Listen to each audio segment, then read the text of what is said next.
Salut tout le monde! So we're just gonna get right into it. I have quite a lot of experience with applying to, finding jobs in France, getting jobs in France, etc. And I figured I should probably share all of that experience and knowledge with you, especially if you're trying to find a job in France right now. Before we get started, just very quick disclaimer, I'm not a recruiter, I'm not offering any jobs. Literally all of the information that I have up here, I'm going to give to you. Of course, I might forget one or two things, so feel free to ask me questions in the comments, but once again, I'm not offering any jobs. So with that out of the way, first thing you have to ask yourself, or just think about, I guess, when you are trying to find a job in France is, what type of visa do you need? Or do you even need a visa? So I've already talked a lot about visas in the past. I actually already have a playlist up of my personal experience getting a long stay visa last year. And also I recently created a video on never going back to the United States. And in that video, I also explained things that have to do with visas in France and all that good stuff. Obviously, I'm trying not to repeat everything that I've said in those previous videos, but I do want to clarify in that video about me never going back to the US. I did say that if you're a US citizen, you can go to France legally for up to 90 days without having to apply for a visa,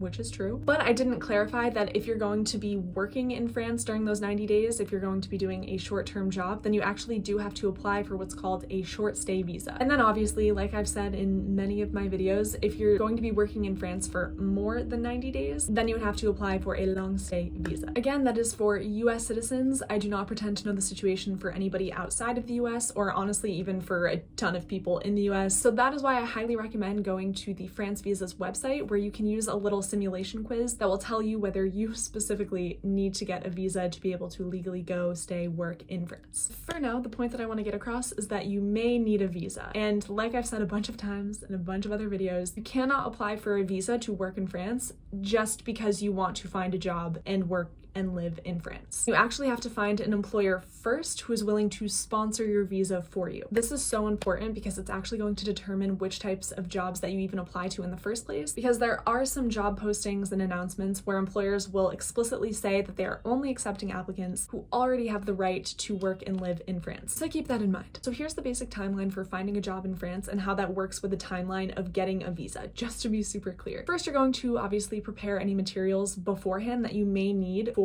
the applications that you're interested in. We're going to do the job search, and then you're going to tweak any of your application materials according to the jobs that you want to apply to make them super relevant. We will talk about this in a little bit. After that, of course, you will be applying. Hopefully then you'll be hearing back for an interview. You'll go through the interview process, and then you'll be given a job offer. You will accept it.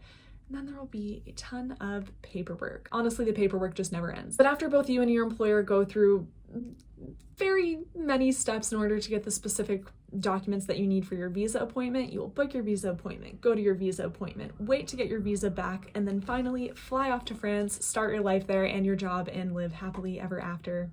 Something like that. So like I said earlier, I'm not a recruiter, but I did work for 3 years at my undergrad university as a peer career advisor, meaning that I was trained by career experts, and I pretty much helped all of my fellow undergrad peers with their resumes and cover letters and grad school applications, all of the things that entail finding a job and getting a job. So a lot of the tips that I use to this day and the tips that I give other people that I am giving you right now come from that experience, specifically when it comes to application materials. So normally with your resume or your CV, you don't ever really want it to go over 1 page. However, I think that it's a really good idea before you apply for anything to create a master CV, completely throw that guideline out the window and just vomit up all of the experience that you have had in your life, put it on one document. I'm not necessarily saying that it should look messy. Like, I definitely try to have my master CV look like a finished product. It's just really long. Now, the reason why I do this is because even though it takes a little bit of time in the beginning to put everything together and to make it look nice, it really cuts down on time throughout the length of the job search process, because anytime I see an application, or rather a job posting that I want to apply to, take my master CV, make a copy of the document so that the original can stay intact, and then I'll take out what is not relevant, I'll change around the order. Pretty much I'm just tailoring the CV to fit the job that I'm applying to as best as I possibly can, and of course, I'm then cutting it down to 1 page. So I am actually going to show you an example of what my CV looks like. This is the one that I actually used to apply for the job that I currently have. So as soon as you look at this document, you can see that it's very easy to read, it's organized, it's formatted, it's consistent. All of the dates, for example, are all the way to the left. Each section header is in caps locks and it's bolded. So basically this is appealing to the eye, it's not overwhelming. A recruiter who's going through hundreds and hundreds of resumes is not going to be overwhelmed by this one sheet. So of course your CV or your resume might look different different depending on what it is that you're applying to, but basically if we go through the sections quite quickly, at the very top, we've got some personal information. We will come back to that in a second. And then we've got education. So I put down my master's degree and my bachelor's degree. Beyond that, professional experience. So I talked about literally all of the different teaching roles that I had because of course I was applying to a teaching job. Under that, skills. And what you'll want to notice with skills is that I only do languages and technology. Something that I see a lot of people doing with the skills section is they look at the job description and they'll see the specific skills that the job is asking for, and then they will put that as a list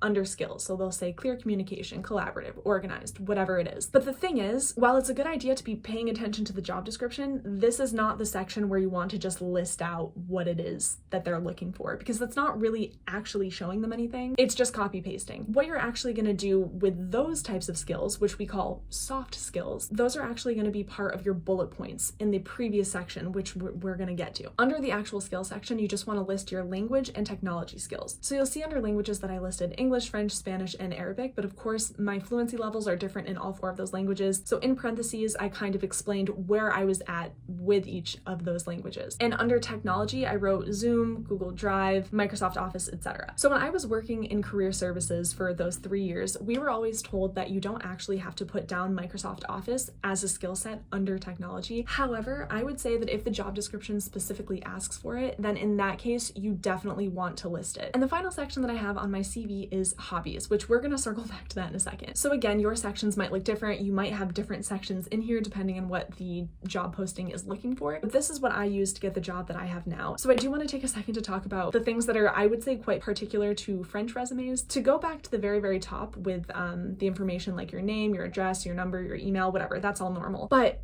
I find it quite strange to put my age, my marriage status, my nationality, and a photo of me. I mean, I kind of understand the nationality just because they might have to know with the whole visa thing if they're gonna have to sponsor a visa for me or not. But the age, the status of marriage or not, and the photo just really after having applied to so many jobs in France, it never gets less weird. I did talk about this on TikTok quite briefly, and there were a couple of people saying that the reason why they ask for your photo is because it's like a way to be remembered in a stack of papers. But like personally, I would rather be remembered for the experience that I have and not the face. I mean, also obviously there are clear ways that people can discriminate in that sense. So it just, rubs me the wrong way. From what I've gathered, it's not required to put a photo of yourself, but basically everybody does it. So it might implicitly work against your favor if you don't add these things. I don't know.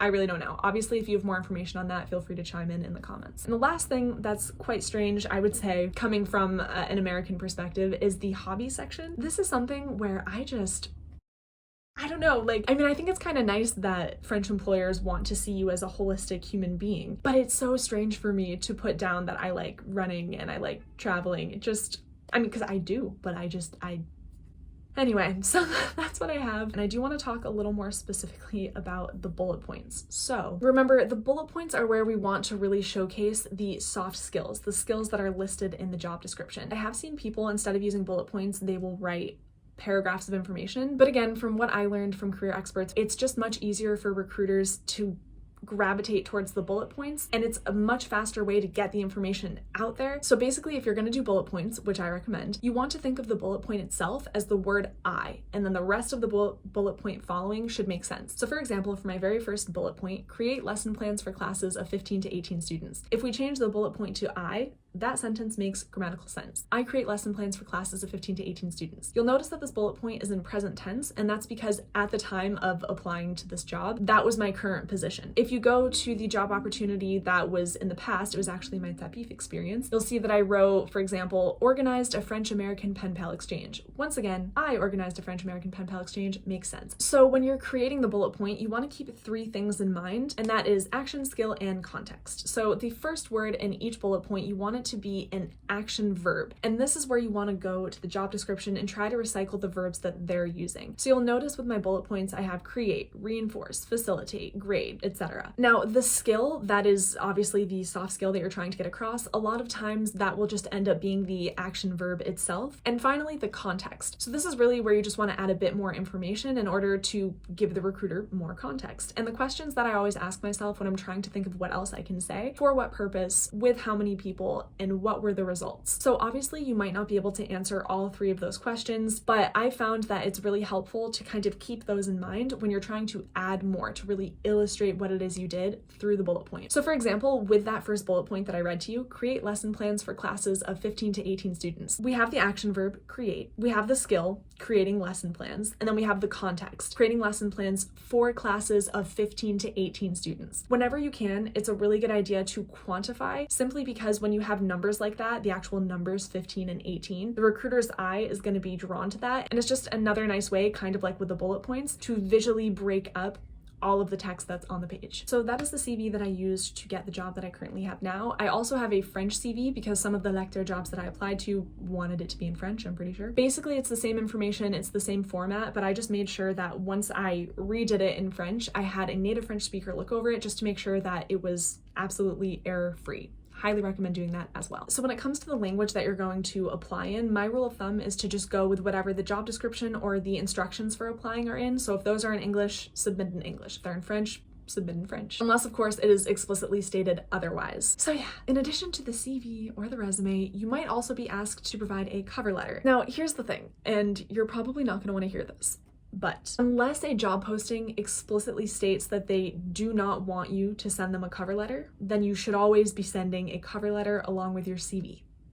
The thing is, this gives you a whole page worth of space in order to further illustrate why you are the best possible fit for their company or organization or whatever it is. And the thing is, you do not want to simply copy and paste your bullet points from your resume onto your cover letter. It should be not a completely different document. They should obviously be connected somehow, but there should be no copy pasting. So basically, here's how you format your cover letter. And we're currently looking at something that I applied to when I was in France to be a translator. So at the top, you're going to have the address from where you're applying. And then if there's any contact information that they've given you for like a specific person that you're sending the materials to, you're going to put their name and position. If you don't have any of that information, just, don't put that. And then the organization's name, where the organization is, and then also the date. So after that, once you get all of that out of the way, you have dear whoever. This is where you want to once again put the specific contact person if that information is readily available. But if not, I usually just default to dear recruitment team, dear hiring committee, whatever it is. Obviously, you can also put to whom it may concern, but just personal preference, I really don't like it. There's nothing wrong with it professionally speaking, I just don't prefer it. And then in French, what I'll do if I can't find anybody's name, I'll just say Madame, comma, Monsieur, comma. So you'll see that this cover letter is only 1 page.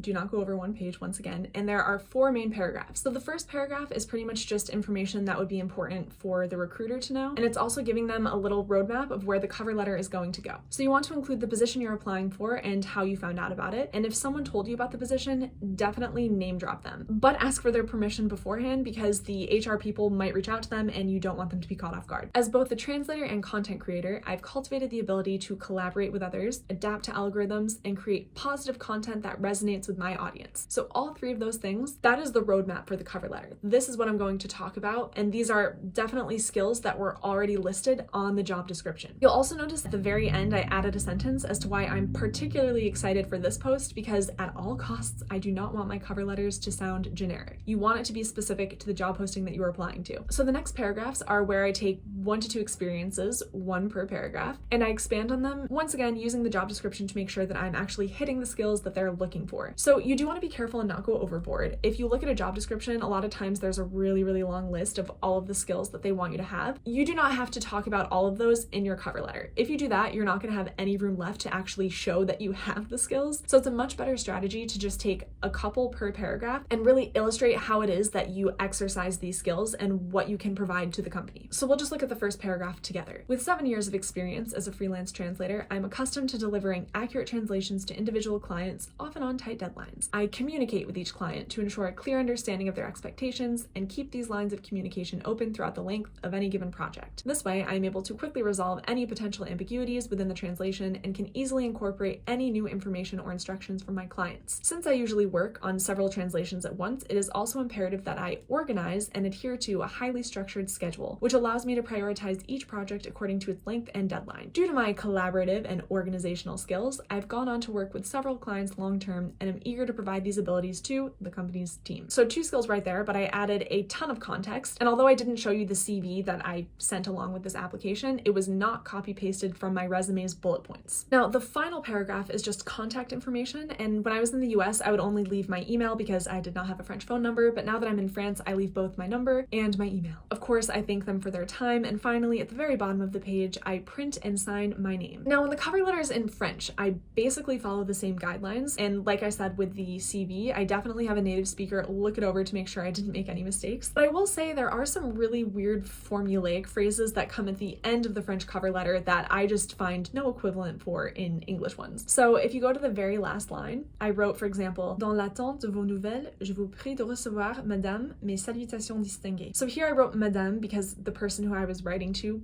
I knew to be a woman. But if you're not sure, you can say madame, comma, monsieur, comma, mes salutations distinguées. So yeah, this roughly translates to, while waiting for your news, I beg of you to receive, madame, my distinguished salutations. Yeah, there's nothing like that. Like in English, what do we say?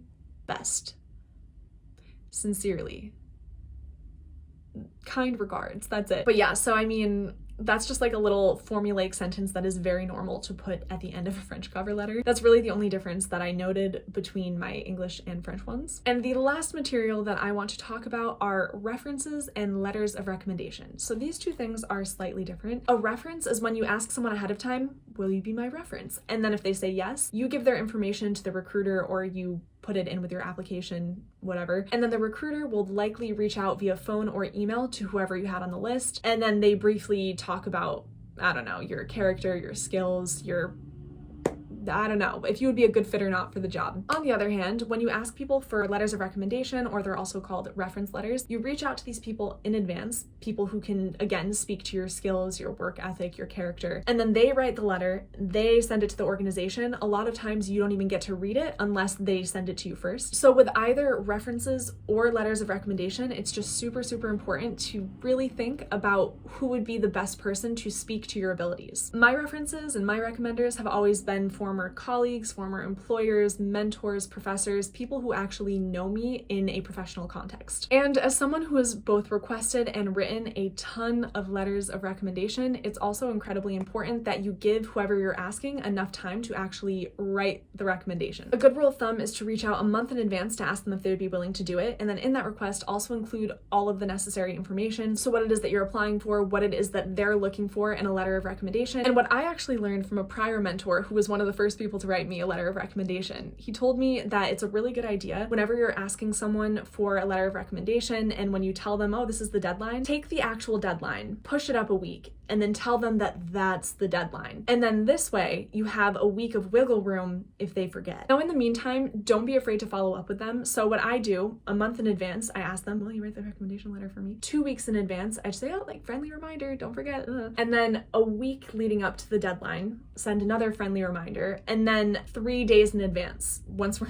getting down to the wire, send them another one. Also, something that I forgot to say is that in addition to sending them information, obviously, on the letter of recommendation, I also asked if they would like me to send them my own CV, because even if these people know you, they probably also know hundreds of other students or dozens of other colleagues, whatever it is. So it'd be really helpful to give them, you know, a physical copy of everything that you've achieved. Of course, once the recommendation letter has been submitted, you want to thank them, and you can obviously just send them a thank you email, or if you see them all the time, you can say thank you in person. However, I think it's really, really classy to actually write a physical thank you note, and I think it's nice. I will say, when I was in grad school, my grad school professors were quite taken aback when I did that. Like, it wasn't a problem, it wasn't a faux pas, but it definitely was like, oh, like, thank you. And then I also have heard that it's not quite a normal thing to do here in France, but I don't care. I think that it's classy. So now for references, this is a little more low-key. You are still reaching out to this person in advance and letting them know, I'm applying to this thing. Would you be a reference for me? They say yes, you put their information down.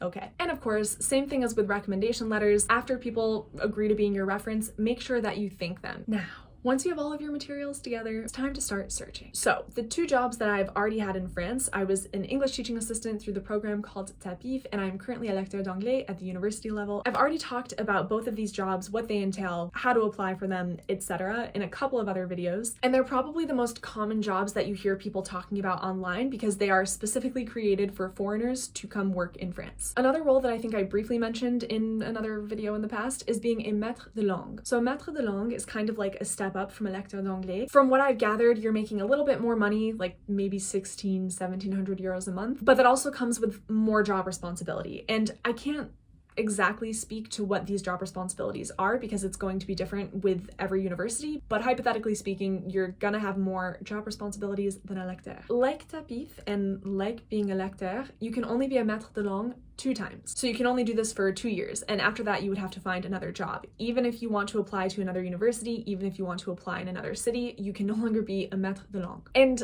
weirdly, some universities actually won't accept your application to be a maître de langue if you've already been a lecteur for 2 years. Now, I don't pretend to understand the nitty-gritty of this, but apparently there's a law that concerns lecteur, and different universities interpret it differently. Some universities interpret the law to mean that once you've been either a lecteur or a maître for 2 years total, either of those positions, you can no longer be either of those things. Other universities, on the other hand, interpret the law to mean that you can be a lecteur for 2 years and then a maître for 2 years. So basically, if you're interested in being a maître, but you've already been a lecteur for 2 years, definitely apply for the maître positions regardless, but be aware that some universities might just say, oh, c'est pas possible, even if it is. Now, outside of these positions, there are obviously also other opportunities that exist, and this is where search engines come in handy. In the past, to find jobs in France, I've used Indeed, LinkedIn, Going Global, and Upwork. For example, on Upwork, I found a remote English teaching position based in Paris, but since it was remote, I could work at it from home in the US at the time. However, I didn't last very long in this job, and that's because there were quite a few red flags that I think I will save for another video. But in addition to that, on the other search engines that I mentioned, I've also found jobs to be a copy editor, a translator, and just other English teaching jobs that aren't tied to either TAPIF or being a lecteur at the university level. So obviously I applied to these positions because they are right up my alley. They're what I like doing and they're what I have skills in, but that's not to say that these are the only things that you can apply to. Definitely try to search for whatever it is that you want to be doing,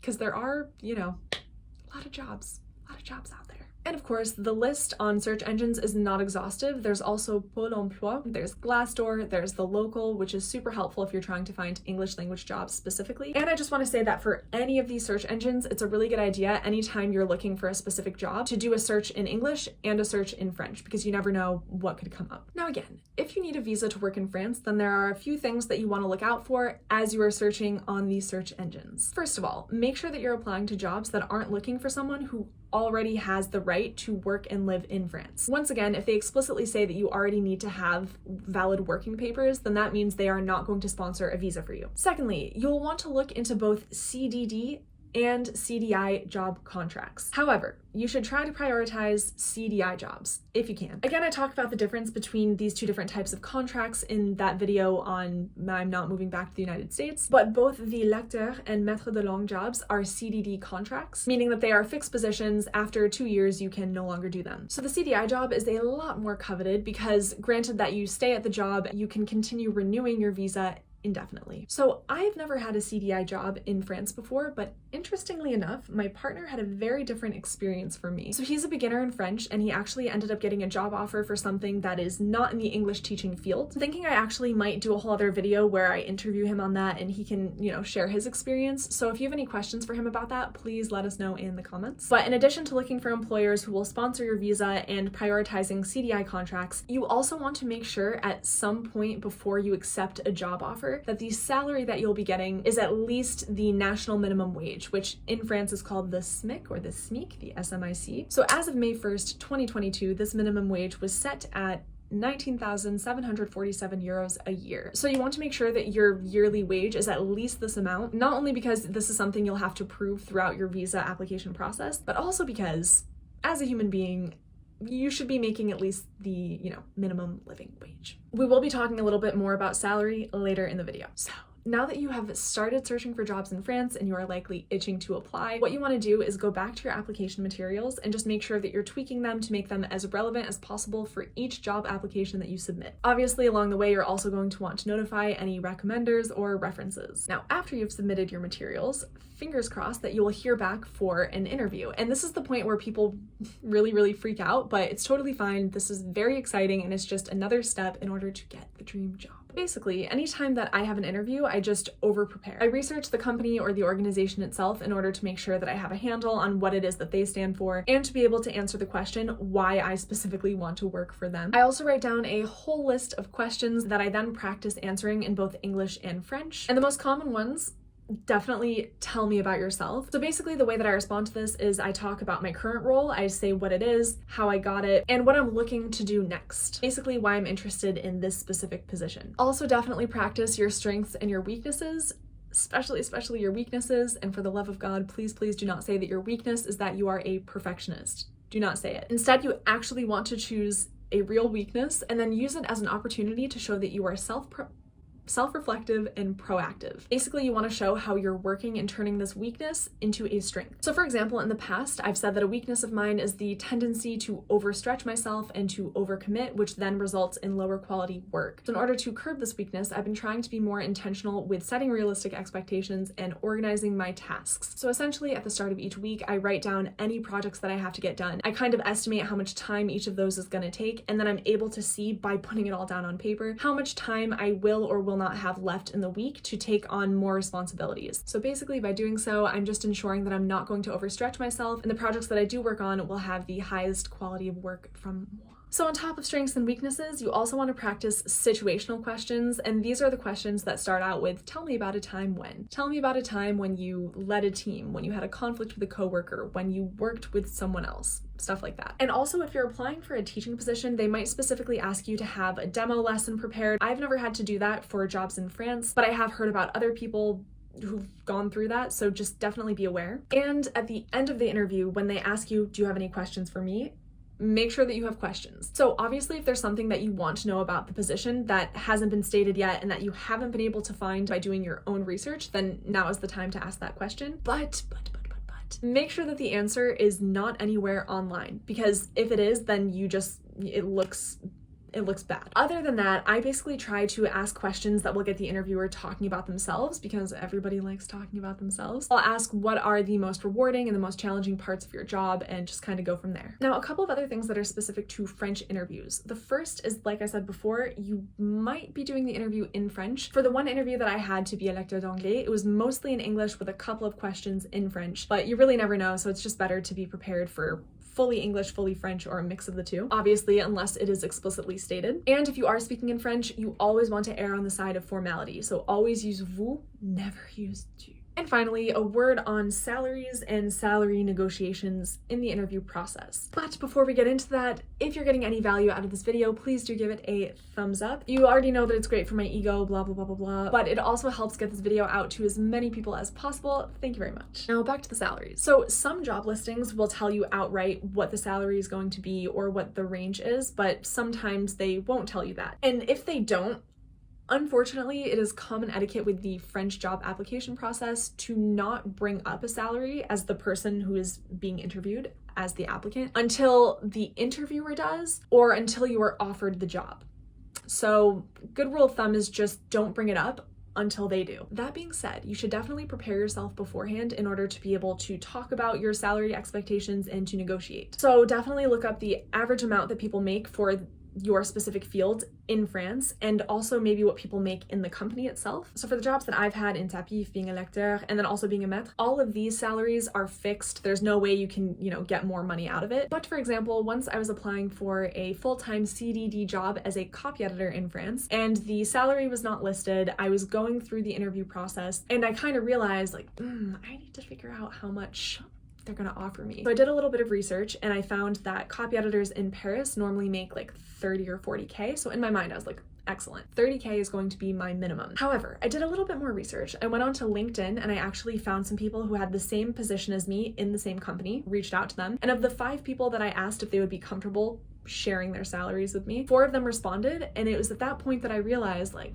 oh, this is much lower than what my minimum was. They were making 20K. And at that point, I kind of had a decision to make. Pretty much I had to decide, am I going to try to negotiate? Am I just going to accept 20K? Or am I just going to, not even try and walk away from the job altogether? After looking at my degrees, after looking at the 10 years of experience that I have as a copy editor, and then of course the research that I had done for copy editors in Paris, I decided, 20K was just not gonna cut it. So after the interviewer brought up the salary expectations and I tried negotiating closer to 30, they said the best they could do was like 22K. So I very courteously declined the offer. The moral of the story is basically to do your research beforehand, have a number in your mind of how much you would like to make, have a bottom line number, and don't say anything until the other person does or until you've been offered the job, whichever comes first. Now, finally, just like with any other interview, once it's over, within the first 24 hours, make sure that you're following up with a thank you email. And if you can, you want to pick something out specifically from your interview in order to kind of trigger their memory and remind them of you. So for example, this was something that I wrote to a professor after an interview for a grad school. Dear Professor Blank, thank you for taking the time to be a part of my panel today. I enjoyed discussing my several interests with you and particularly appreciate both your recommendation for Rivals, which must be like a book or a movie or something, as well as your insight that anyone can feel like home in New York City. I look forward to hearing the final decision, and in the meantime, I'll attempt to take your advice and worry less. Sincerely, me. Now, unfortunately, if you're not being offered the job, you can't always expect an employer to get back to you, like ever. So my rule of thumb is after 1 full week of not hearing anything back, send a follow-up email, and then if you still don't hear anything back after a 2nd week, send another follow-up email. But after the 2-week point, if you don't hear anything from them, basically just cut your losses and save your energy for the several other jobs that you're probably also applying to. And one more thing about interviews, which is very important, if you're doing an interview online via Zoom or whatever it is, make sure that you are fully dressed for the interview, even if they can only see from your shoulders up. This is another story for another time, but just trust me, you definitely want to be fully dressed for an interview, no matter what. For the recruiters who do get back to you and offer you a job and a salary that you would like to accept, and you are one step closer to getting to France. Obviously, at this point, you would decide whether or not you're going to take the offer. And then once you accept, more paperwork. More or less, you're going to have some sort of back and forth with your employer in order to make sure that you have the correct documents to be able to go to a visa appointment, and so that they have the correct info in order to be able to apply for your work permit. But alas, that's another topic for another time, and as of right now, I'm pretty sure that's all the information that I had to give you on finding a job and getting a job in France. Obviously, if you have any questions that you think I can answer, feel free to ask in the comments and I will get back to you as soon as possible. Until then, stay not stressed and à la prochaine.